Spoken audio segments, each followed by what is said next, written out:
porque simplemente la cima es sinónimo de meta, de éxito, ¿no? De llegar. Y todos los seres humanos necesitamos eso, una meta, un objetivo, un propósito. En esta vida cristiana, nuestra meta es Cristo. La Biblia dice que Él es autor y consumador de la fe. Pero no podemos negar que, aunque nuestra meta es Cristo y Él está con nosotros, hay ciertas etapas que son más duras que otras. Y donde algunos han pensado en renunciar, otros han renunciado, otros han dejado de correr y otros hasta definitivamente nunca más volvieron. Pero andar en esta carrera es una bendición muy grande, porque la recompensa que nos espera no se puede comparar con ninguna otra en la tierra. Voy a compartirles un tema al que le puse por título Fundamentos para caminar en victoria. Son como aquellos principios, aquellas bases que tenemos que tener presentes si queremos perseverar en este camino del Señor y alcanzar lo que Dios ha diseñado para nosotros. Así que vamos a estar ubicados en la carta a los Hebreos y voy a compartirle 4 cositas, básicamente 4 cositas. Y la primera es: permanece firme. Permanece firme. Hace 8 días estudiamos sobre las pruebas, ¿recuerdan? Los hermanos que estuvieron aquí, hace 8 días estudiamos Santiago 1. Amados, tened por sumo gozo cuando os halléis en diversas pruebas, sabiendo que la prueba de vuestra fe produce perseverancia, mas tenga la perseverancia su obra completa, para que seáis perfectos y cabales sin que os falte cosa alguna. Hoy vamos a considerar algo de eso: firmeza. El Señor nos manda a ser firmes. Toda empresa, todo proyecto, toda iglesia, todo lo que queramos hacer, si no tiene firmeza, difícilmente se logrará. Aún, hermanos, aún sostener, mantener, luchar por la familia o por el matrimonio requiere un carácter firme.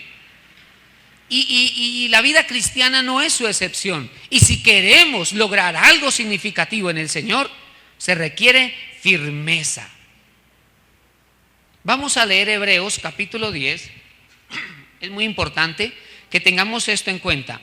Es una carta a los hebreos, pueblo que conoce a Dios, el pueblo del pacto, los descendientes de Abraham. Hebreos capítulo 10, versículo 22.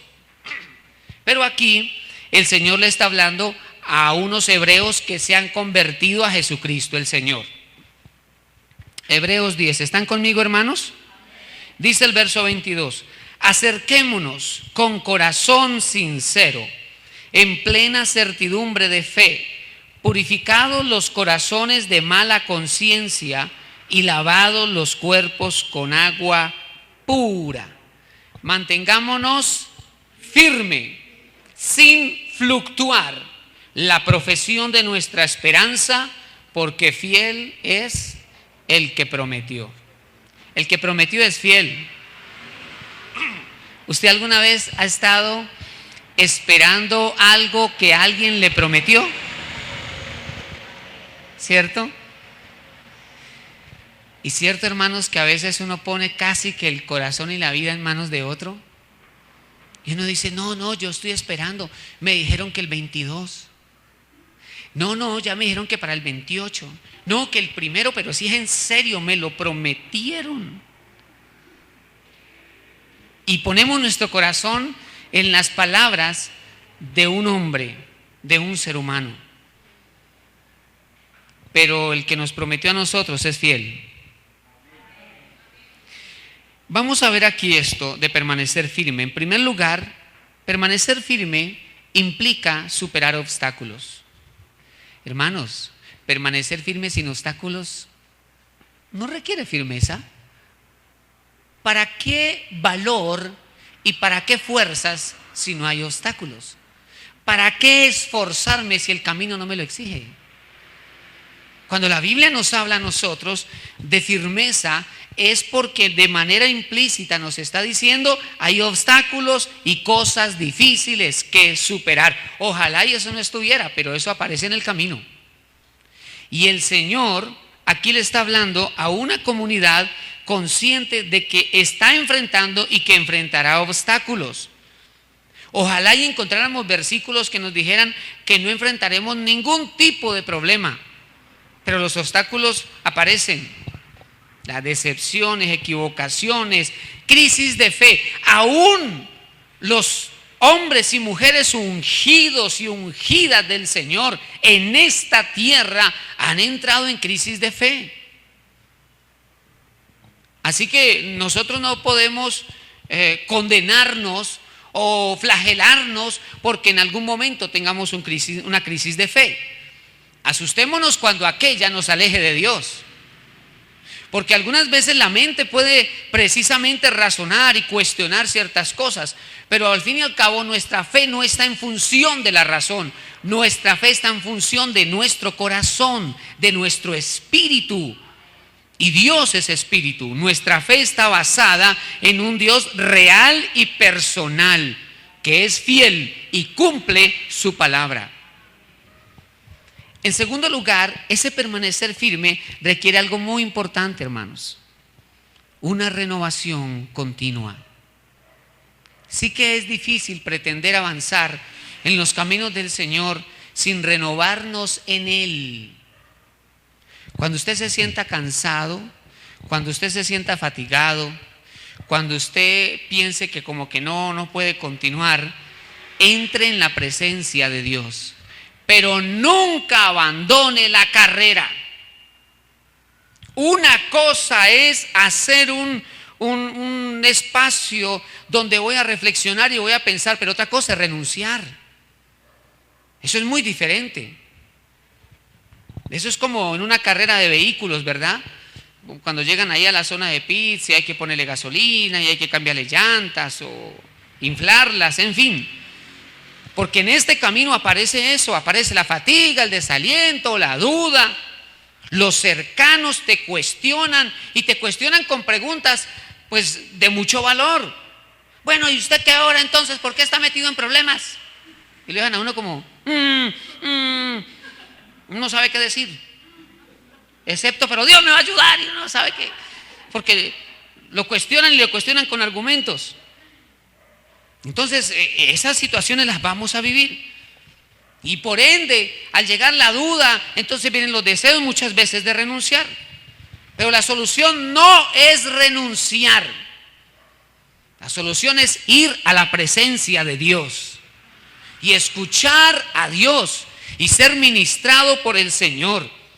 La Biblia dice de qué manera debe permanecer el cristiano.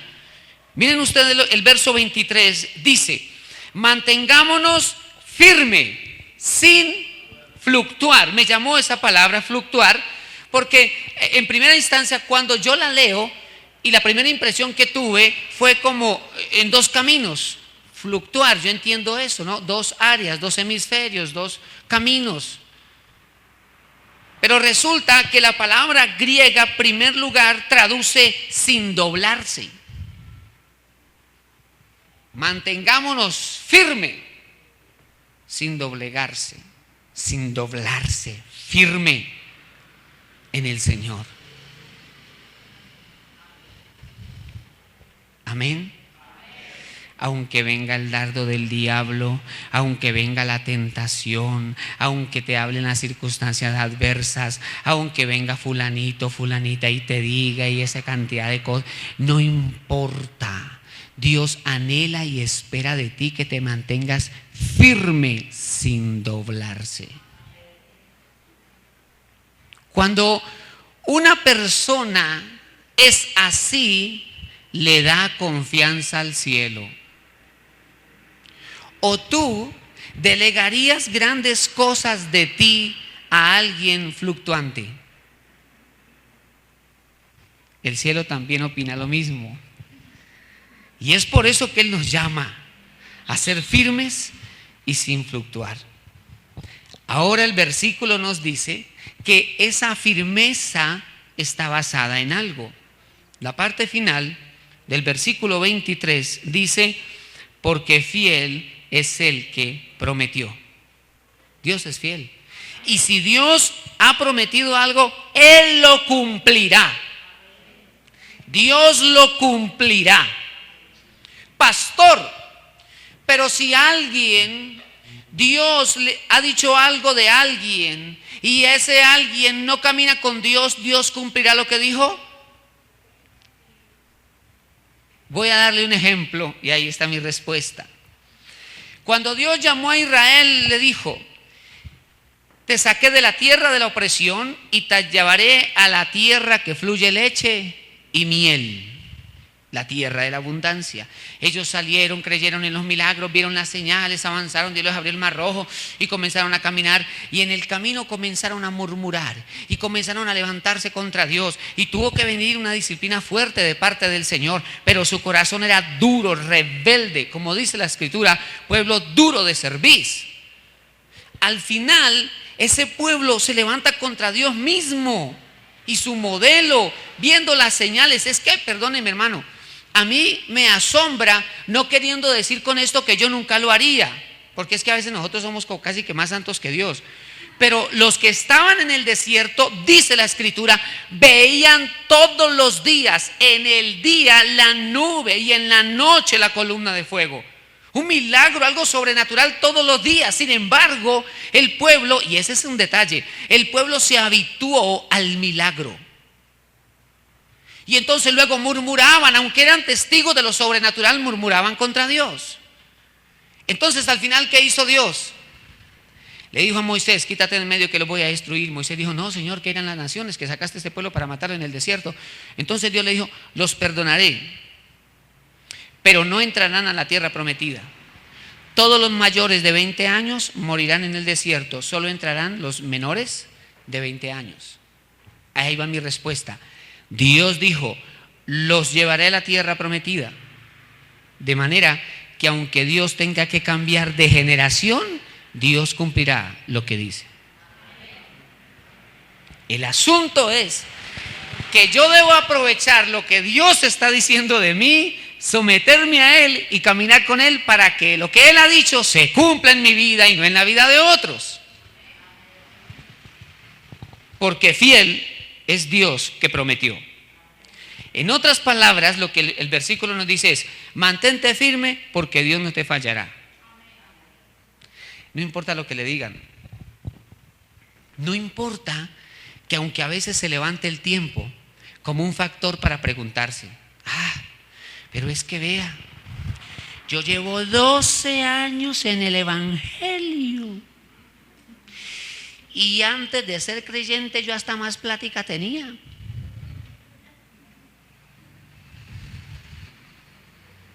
Y yo le voy a decir algo con todo el cariño y humildad de este corazón: la culpa no la tiene Dios. ¿Me hice entender? La culpa no la tiene Dios. Nunca la tendrá. Creo que el asunto es que a veces nosotros no sabemos asimilar y aplicar bien los principios de Dios. Entonces, en primer lugar, permanece firme, independiente de lo que ocurra. Segundo fundamento, segunda cosa que le quiero decir: fortalécete en el cuerpo de Cristo. Fortalécete en el cuerpo de Cristo, en la iglesia. No estoy hablando del edificio.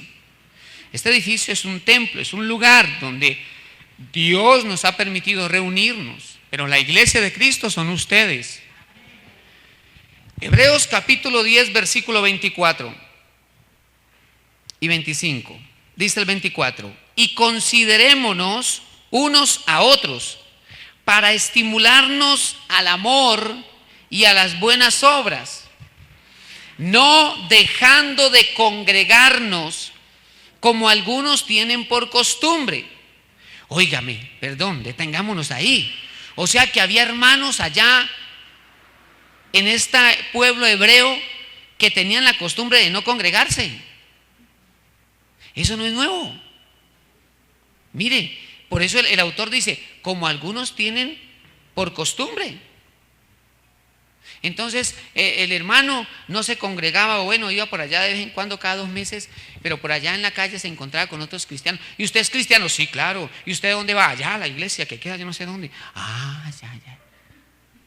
¿Pero qué va? Ni lo conocían. Y por allá de vez en cuando. Claro que esto no aplica en el caso de ustedes, porque ustedes están aquí congregándose. Digan amén. Ustedes están congregándose, o sea, no aplica, el Señor lo está advirtiendo. No dejando de congregarnos como algunos tienen por costumbre, sino exhortándonos, y tanto más cuando veáis que aquel día se acerca. Aquí quiero compartirle un par de cosas. En primer lugar, la adversidad te fortalece o te desanima. Usted decide al final qué hace con eso.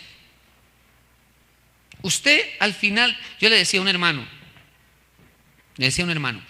pero el asunto es que tú estás pecando.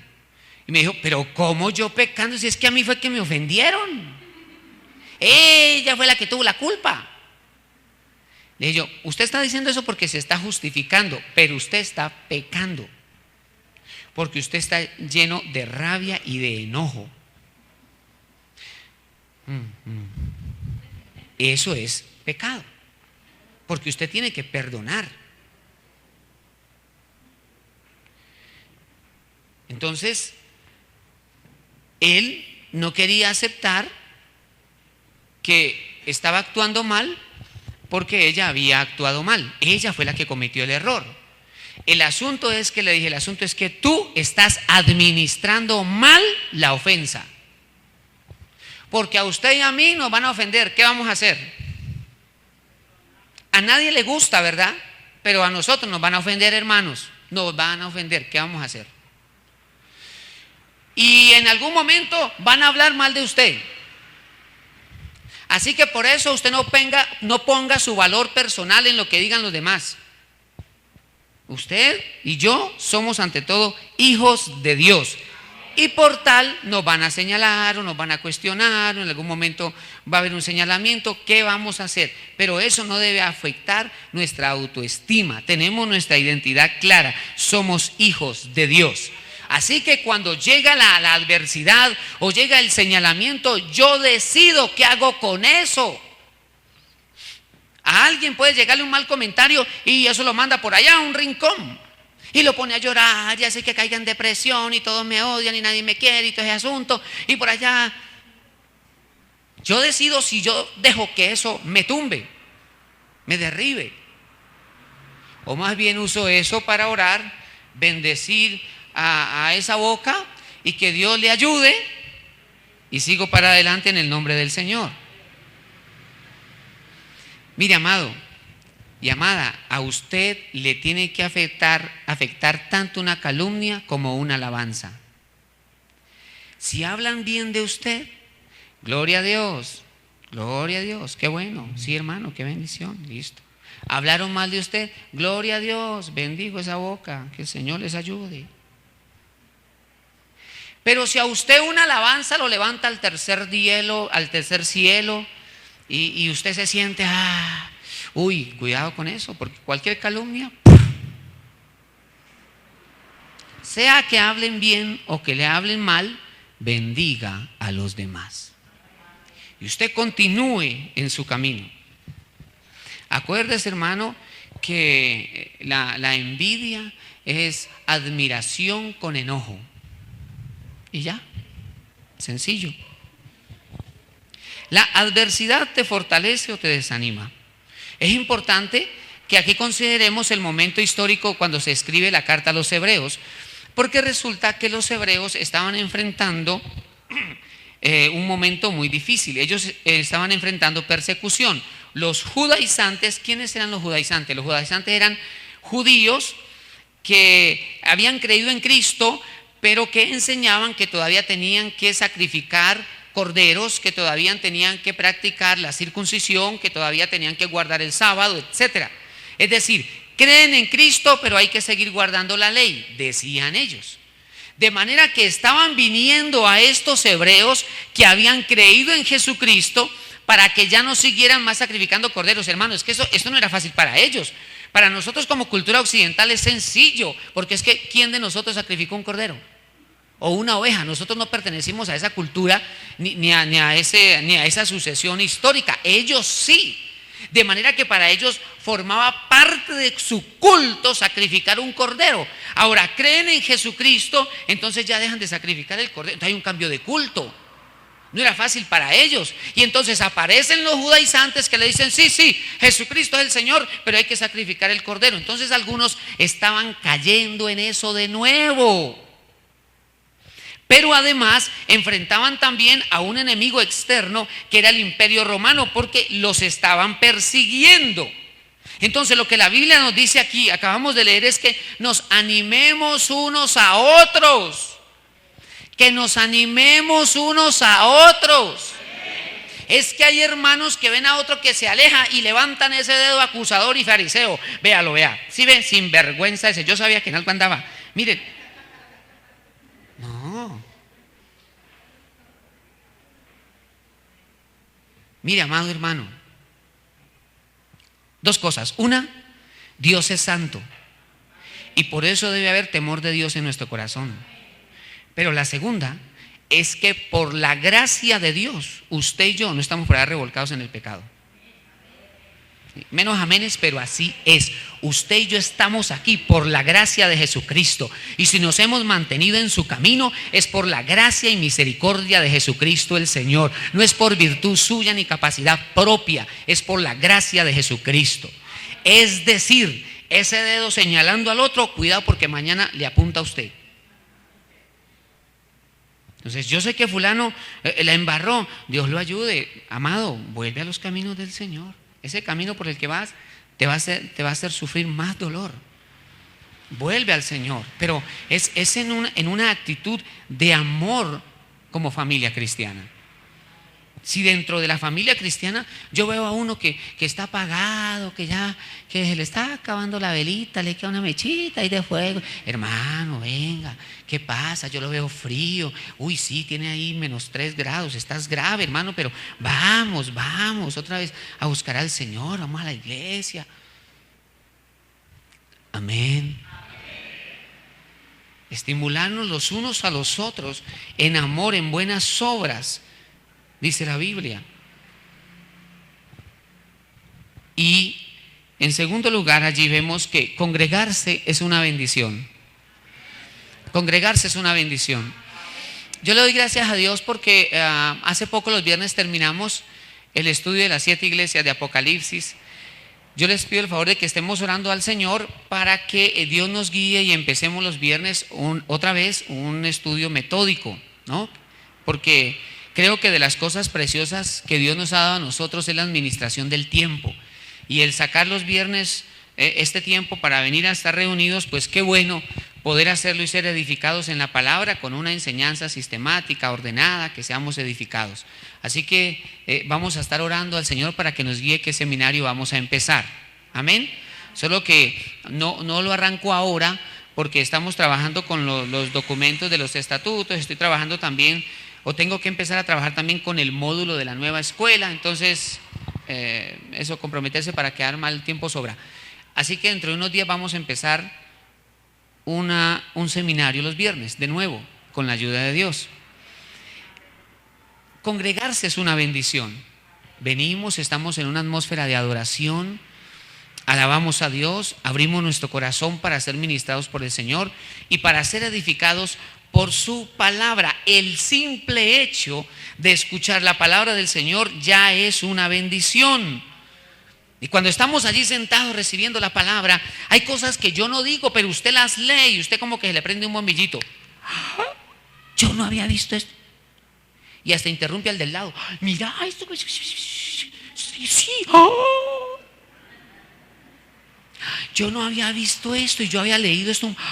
claro, y hasta entendemos, claro, por esto me pasa esto y aquello. ¿Sí le ha sucedido?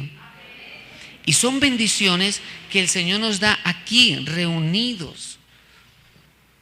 Ahora, hermanos, un miembro separado del cuerpo se muere. ¿Qué miembro del cuerpo se puede separar de tu cuerpo y vivir? Cuando el miembro del cuerpo comienza a alejarse, a distanciarse, se muere. Hay una temperatura aquí adentro y hay otra temperatura afuera.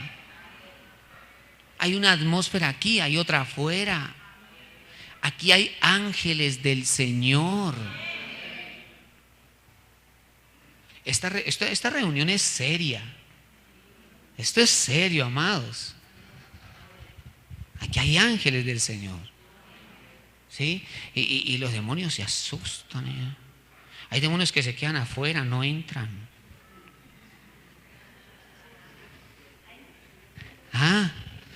Sí, estoy hablando del mundo espiritual, no, espíritus inmundos. Sí, no entremos porque eso ahora ya nos dan feo. Y aquí el Espíritu ministra y nos habla y nos confronta, y el Espíritu hace algo, prepara a la novia para su encuentro con el novio, prepara a la iglesia para encontrarse con el Cordero de Dios. Eso lo dice allí el mismo versículo 25, la parte final dice: y tanto más cuando veáis que aquel día se acerca. Hermanos, el Señor viene. El Señor vuelve por su iglesia. Obviamente yo no sé cuándo, pero a medida que aquel día se acerca, nuestro corazón debe estar presto para buscar a Dios y guardarnos para el Señor. ¿Usted no le ha pasado que usted a veces viene a un culto bien desanimado? A veces usted no ha venido a un culto donde usted dice: voy a ir a este último culto. Ya, es el último, que sea lo que Dios quiera. Y viene usted y justo encuentra el mensaje del Señor para usted. Y Dios es tan bueno que le ministra a usted. Parece que pasara por encima de los demás y viene y le toca su corazón, lo ministra, le habla. Eso se da en esta atmósfera, hermano. Ahora, ¿yo puedo orar en mi casa? Claro. Usted puede ver enlace también. Pero hay una unción que solo fluye cuando los hermanos se reúnen, y es la unción como cuerpo de Cristo. Por eso dice: reunidos en la casa del Señor es donde Dios derrama bendición y vida eterna. Entonces ya vimos el primero: permanecer firme, fortalecerte en el cuerpo de Cristo. Tercero, este tercero es una batalla: resiste el pecado. Cierto, hermano, si usted en la vida pasada, no estoy diciendo que hablemos de reencarnación, no, quiero decir antes de Cristo. Sí, porque de pronto, ay Señor, el hecho es que antes de llegar a Cristo, ¿sí? Antes de iniciar su vida cristiana, su debilidad de pronto era el whisky, el blanco del valle, la cervecita, la cosita. Entonces, justo llega el amigo, llega la amiga del colegio, de bachillerato. Ven, nos vamos a reunir este viernes, este sábado, para que hagamos la despedida, que no sé qué. No, yo quiero ir por ahí. Ay, este bobo, ¿cómo que va a faltar? No, camine que está con nosotros, que no sé qué. Entonces llega la reunión, pero ella o él dice: no, voy a ir, le voy a dar testimonio como hijo de Dios. Eso sí se llama así, voy a hablarle a Cristo. Entonces llegamos a la reunión, porque es que yo llego a una conclusión: si tú no estás lo suficientemente fuerte para enfrentar un viento, no te expongas a él. Bueno, el hecho es que entonces llega la reunión y allí, y entonces está el temor de Dios, pero comienza la musiquita y todos hablando, y entonces sacan, empecemos con algo suave, una copa de vino. Ay, no, ¿cómo que no? No, pero mire que es una, ay, no, pero poquito. para no despreciarle. Entonces se toman la copita. Luego ya sirven otra cosa y luego ya, y el hermano se va poniendo contento. Y ya comienza a hablar bestialidades. Sus ojos miran lo que no deben mirar. Su mente comienza a pensar cosas que no debe pensar, porque el Hijo de Dios es templo del Espíritu Santo y debe hacer honor a aquel que vive en él. Y entonces resulta que ahí está el asunto, y es que todos, estoy hablando de un ejemplo, todos de una u otra manera enfrentamos una lucha contra el pecado. La guerra no es solamente contra el diablo y sus demonios, hay una batalla contra el pecado. Y esa batalla implica que yo todos los días vaya a los pies de mi Jesús a morir a mis pasiones, a morir a mis pensamientos, a morir a mis propios deseos y poder decirle: Señor, por favor, hoy que yo experimente que en mí fluye tu vida. Vamos a leer Hebreos capítulo 10, versículo 26.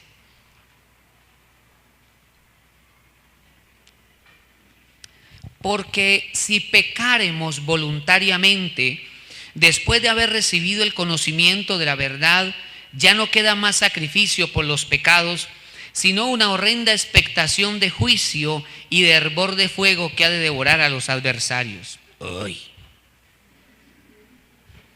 Dios mío, yo pienso en ese hervor de fuego y digo: uy, santo, eso puede ser la paila 80 en el infierno, algo terrible. Claro que aquí hay que aplicar el contexto para no malinterpretar la Biblia. Recuerden que esta carta es escrita en primera instancia a los hebreos, a una comunidad hebrea que se había convertido al Señor Jesucristo. ¿Qué era lo que estaban viviendo ellos? Estaban viviendo la tentación y algunos estaban practicando el sacrificio de corderos. Pero ya no podían hacerlo más porque el verdadero Cordero de Dios ya había sido sacrificado en la cruz. Entonces, por eso el texto dice en el versículo 26, si pecaremos voluntariamente, es decir, si volvemos a los sacrificios anteriores, después de haber recibido el conocimiento de la verdad, ya no queda más sacrificio por los pecados, sino la condenación eterna. ¿Qué es lo que está diciendo el autor a estos hebreos?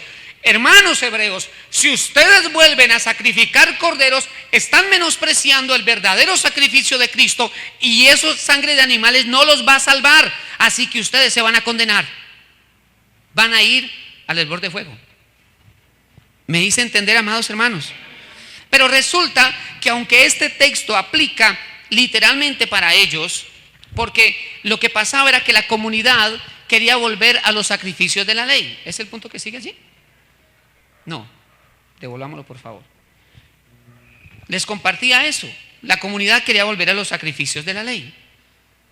Entonces, lo que está haciendo el escritor es diciéndoles: ustedes no tienen que volver a los sacrificios, porque si ustedes lo hacen, van a menospreciar la sangre de Jesús y se van a condenar.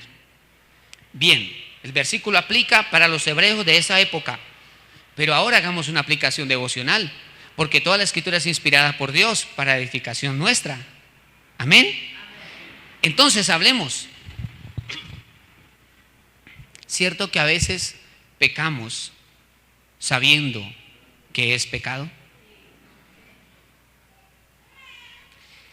Y es más, no solamente conocemos, hermanos, los versículos, sino que Él en su misericordia viene y nos habla.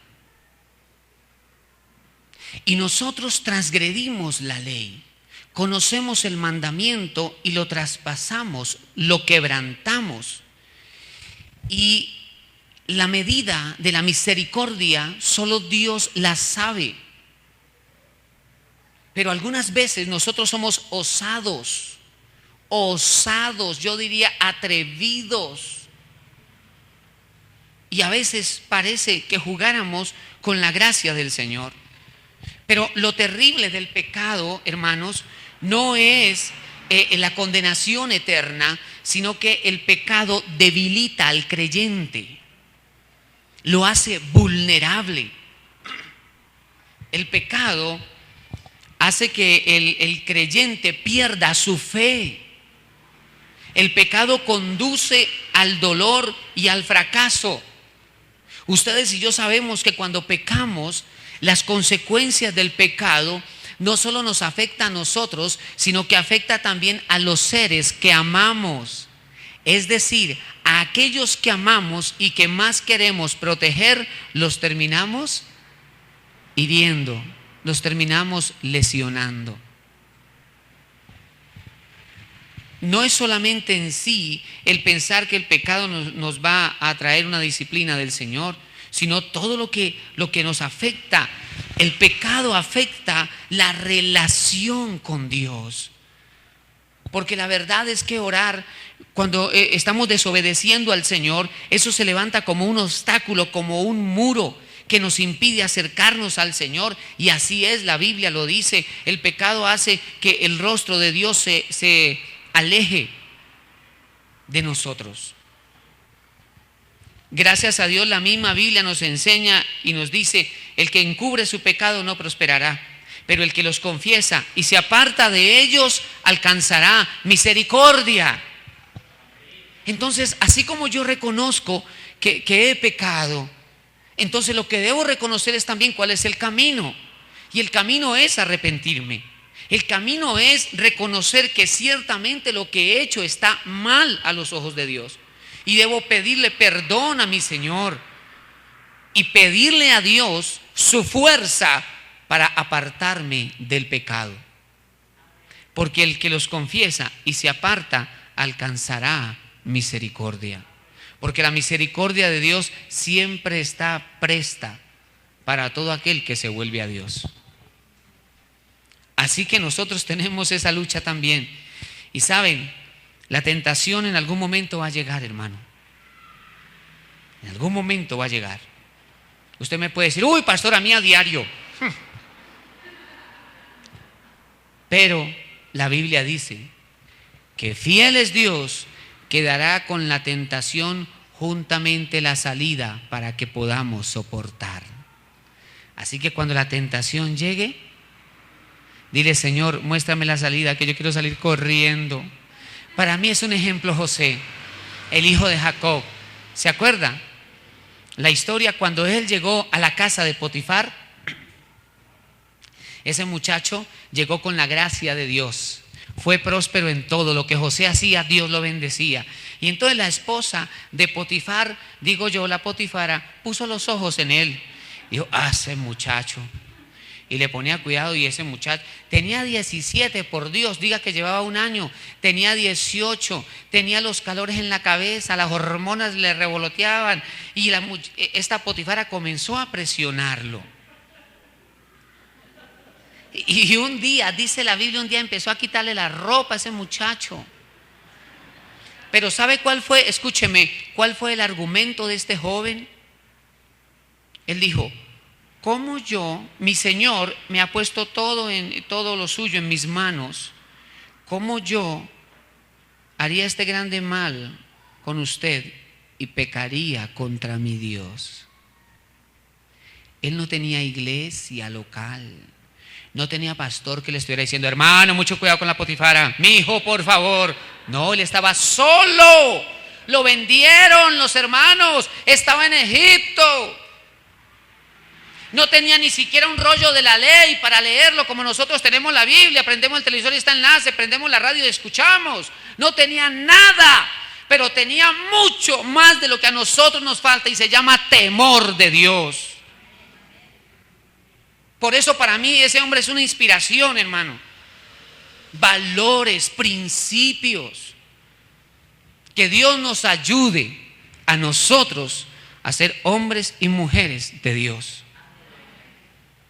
Hombres y mujeres de Dios, que podamos caminar realmente en su gracia, que podamos animar al débil, al caído, pero que caminemos con temor del Señor y dependencia de Él, porque es por su gracia que podemos vencer. Y en cuarto lugar, no pierdas tu confianza. Hay gente que pierde su confianza. Usted lo nota cuando usted les pregunta: ¿cómo está? Más mal. No. Usted no sabe. Y comienza la retahíla. de tristezas, de sufrimiento. No, más mal. Claro que hay hermanos que a uno con la boca le dicen bien, pero con el resto del rostro le dicen re mal. ¿Cómo estás? Bien. La cara está así. Bien. Mientras tengamos vida hay esperanza. Mientras tengamos vida hay esperanza. Y le voy a decir por qué aplica tanto eso. Porque la sangre de Jesucristo limpia los pecados de aquel que tiene sangre. Es por eso que las misas para la persona que muere no son útiles. Porque la sangre de Jesucristo es útil cuando estamos en vida, cuando fluye la sangre en nuestro cuerpo. Una vez la persona muere, emprende el camino que en vida decidió. ¿Me hago entender, amados hermanos? Así que mientras haya vida, hay esperanza. Y yo no puedo perder esa esperanza. Yo no puedo perder esa confianza. Yo sé que hay momentos críticos, hermano. Yo sé que hay momentos difíciles. Hay momentos duros. Pero no importa qué nivel de dolor llegue a enfrentar en mi crisis, por encima de todo eso está Dios.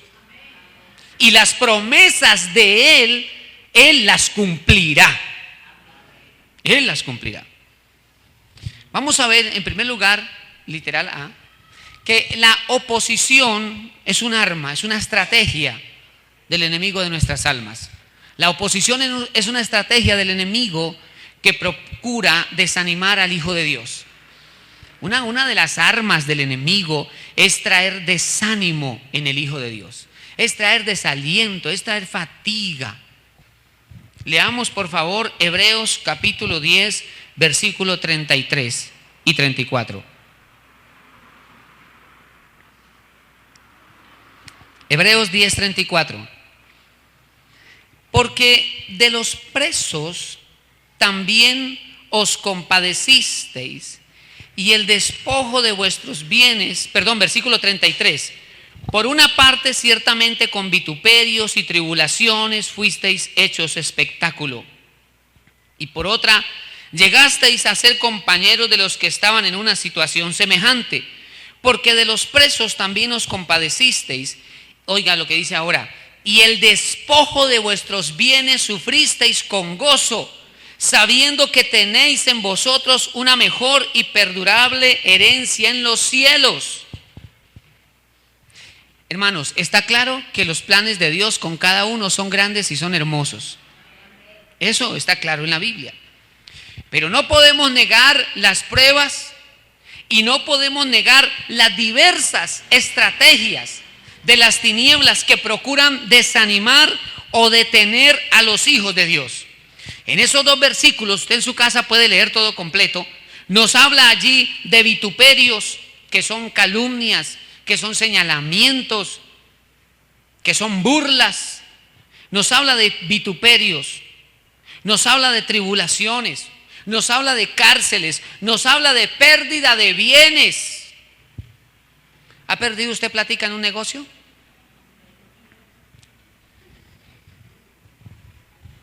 ¿Ha perdido usted cosas? ¿Ha perdido usted bienes?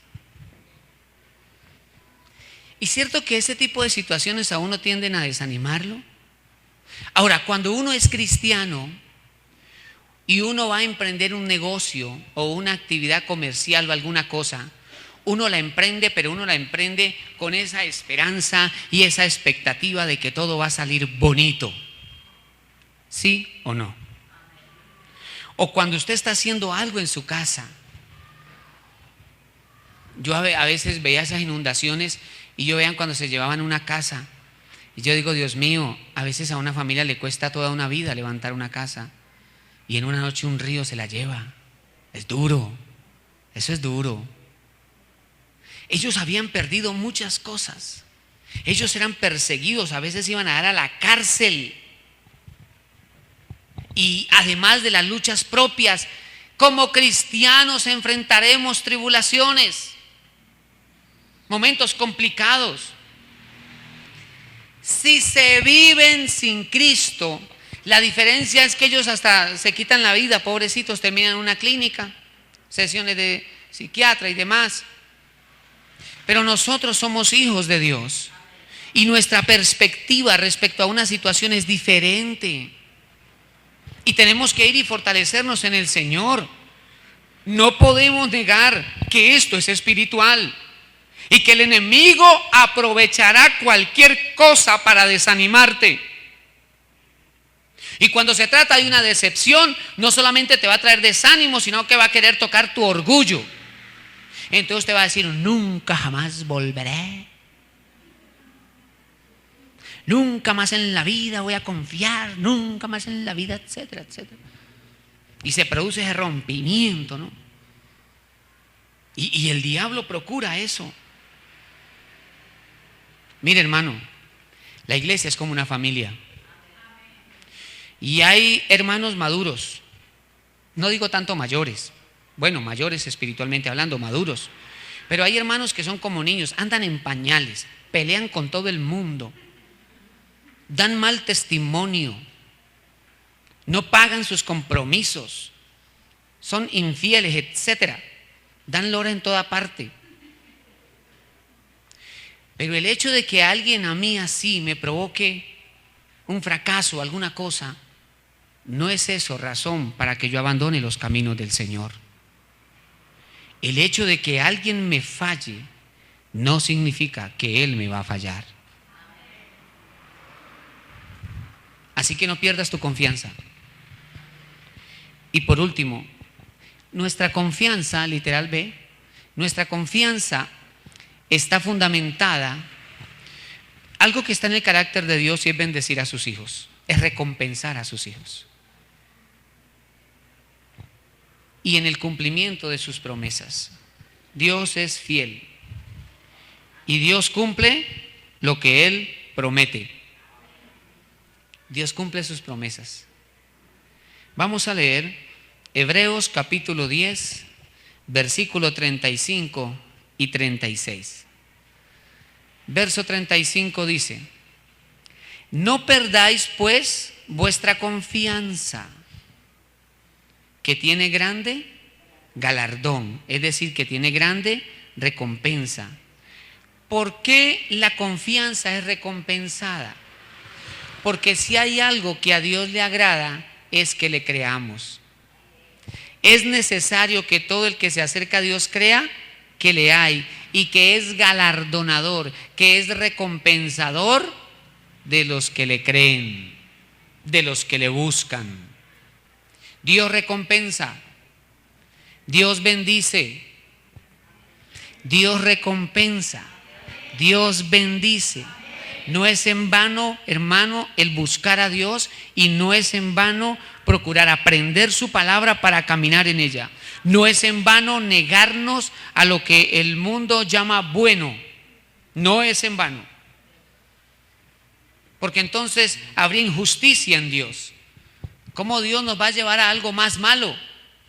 No es la naturaleza de nuestro Dios. Dios nos conduce siempre a lo mejor. Entonces el verso 35: no perdáis pues vuestra confianza, que tiene grande galardón, porque os es necesaria la paciencia. Recuerde que esa palabra también se traduce como perseverancia. Pues os es necesaria la perseverancia, para que habiendo hecho la voluntad de Dios, obtengáis la promesa. Dios no abandona a su pueblo. Dios no desampara a sus hijos. Pero sin duda alguna, para alcanzar la promesa, para alcanzar la recompensa, es necesario perseverar. Persevera. Persevera. Hay gente sin Dios, gente que no tiene a Cristo en su corazón, pero por perseverar han logrado grandes cosas, grandes metas, maravillas que Dios les permite construir o hacer o alcanzar, porque es Dios el que finalmente permite las cosas. Pero lo han hecho porque han perseverado. ¿Cuántos miles de bombillos se le quemaron a Tomás Alva Edison antes de que perdiera el primero? ¿Me hago entender, amados? Es necesario perseverar. Es necesario perseverar. Y yo creo que ustedes y yo también anhelamos cosas grandes de Dios.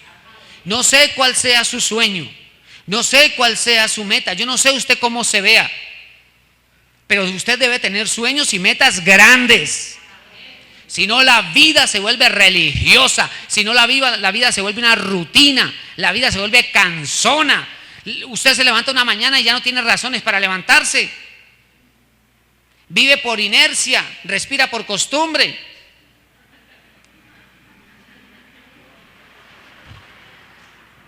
No, si nos levantamos cada mañana, voy a avanzar hacia mi meta, voy a avanzar hacia lo que deseo. Hoy voy a dar un paso más hacia donde voy. Al leer estos versos, uno se da cuenta que las cosas en el Señor no vienen por accidente, amados. Uno se da cuenta que las cosas en Dios no vienen como en una lotería. Construye lo que tú quieres alcanzar día a día. Día a día. Cuando transcurre un año, usted dice, ay, este año logramos tales cosas, vamos bien, dimos un paso grande hacia lo que queremos lograr.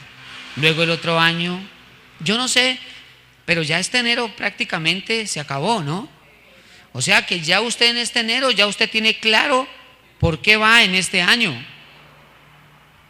Amén. Porque si usted dice, no, pastor, lo que Dios quiera, cualquier cosa, yo soy muy humilde, lo que Dios me quiera mandar, y por eso no hace nada. No, lo que Dios quiere, no.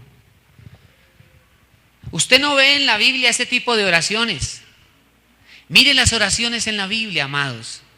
Ustedes ven que los hombres que oraron por cosas grandes, cosas significativas, oraron por milagros. Yo soy de los que creo que Dios tiene grandes planes con nosotros. Y pasaremos seguramente por momentos de dificultad, pero mayor es el que está en nosotros que aquella dificultad o problema que hay afuera. Dios sabe la situación que cada uno enfrenta. Y el Señor está dispuesto y está pronto para darte fuerza. Si usted en esta noche, usted está, como lo decíamos ahora, desanimado, que usted no ve nada, que usted cierra los ojos y no logra ver un cuadro bonito en su futuro, sino que lo ve gris, oscuro, árboles caídos, sin hojas, eso está mal. Yo debo cerrar mis ojos y ver un futuro colorido, ver un futuro hermoso y verme en él alcanzando las cosas que Dios ha diseñado. Cuando usted lee Apocalipsis, si usted lee la Jerusalén celestial, imagínate cómo es. Así es que yo veo a Dios.